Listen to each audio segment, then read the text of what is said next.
السلام علیکم دوستو، میں ہوں سلیم انصاری۔ آج ہم بات کرتے ہیں انسانی راز اور ہماری ذمہ داری کے بارے میں۔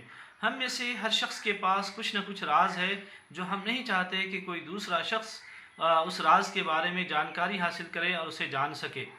اس سلسلے میں اسلام کی بڑی واضح تعلیمات ہے۔ اسلام یہ کہتا ہے کہ ہم کسی کے راز کو ٹٹول نہیں سکتے، اسے جاننے کی کوشش نہیں کر سکتے، اور ہم کسی کی پرائیویٹ لائف میں، اس کی پرائیویسی میں دخل اندازی نہیں دے سکتے، اور کسی کا راز کھول کر کسی دوسرے کے سامنے بیان نہیں کر سکتے۔ یہ اس سلسلے میں بڑی واضح تعلیمات اسلام نے دی ہیں۔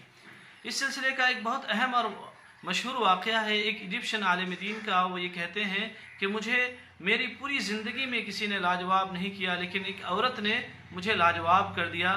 وہ یہ کہتے ہیں کہ ایک بار کا واقعہ ہے کہ ایک عورت ان کے سامنے سے گزر رہی تھی، اور اس عورت کے ہتھیلی میں ایک تھالی تھی، اور وہ تھالی ڈھکی ہوئی تھی۔ تو اس عالم دین نے کہا کہ میں نے اس عورت سے پوچھا کہ اس تھالی میں کیا ہے؟ تو عورت نے ایسا جواب دیا کہ وہ عالم دین ہمیشہ کے لیے خاموش ہو گئے اور انہیں ایک زندگی کا سبق پڑھا گئے۔ وہ کہتی ہیں کہ اگر مجھے اس کے بارے میں بتانا ہوتا کہ اس تھالی میں کیا ہے تو مجھے اسے ڈھکنے کی ضرورت ہی پیش نہیں آتی۔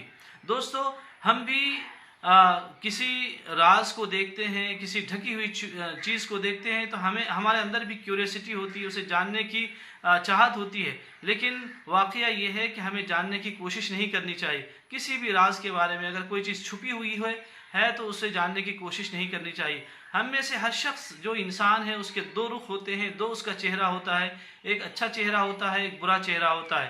تو ہمیں برا چہرہ جاننے کی کوشش نہیں کرنی چاہیے، ہمیں انسان کا جو دوسرا رخ ہے اسے جاننے کی کوشش نہیں کرنی چاہیے۔ اور اگر کوئی شخص اپنا اچھا چہرہ پیش کرنے کی کوشش کرتا ہے ہمارے سامنے، آپ کے سامنے، تو ہمیں اس کا احترام کرنا چاہیے، اس لیے کہ اس نے ہمارے ریسپیکٹ کرتے ہوئے اس نے برا چہرہ ہمارے سامنے پیش نہیں کیا بلکہ اچھا چہرہ پیش کیا ہے۔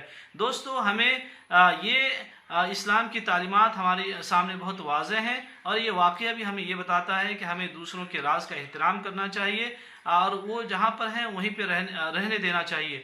اسی کے ساتھ میں اپنی بات کو ختم کرتا ہوں۔ شکریہ۔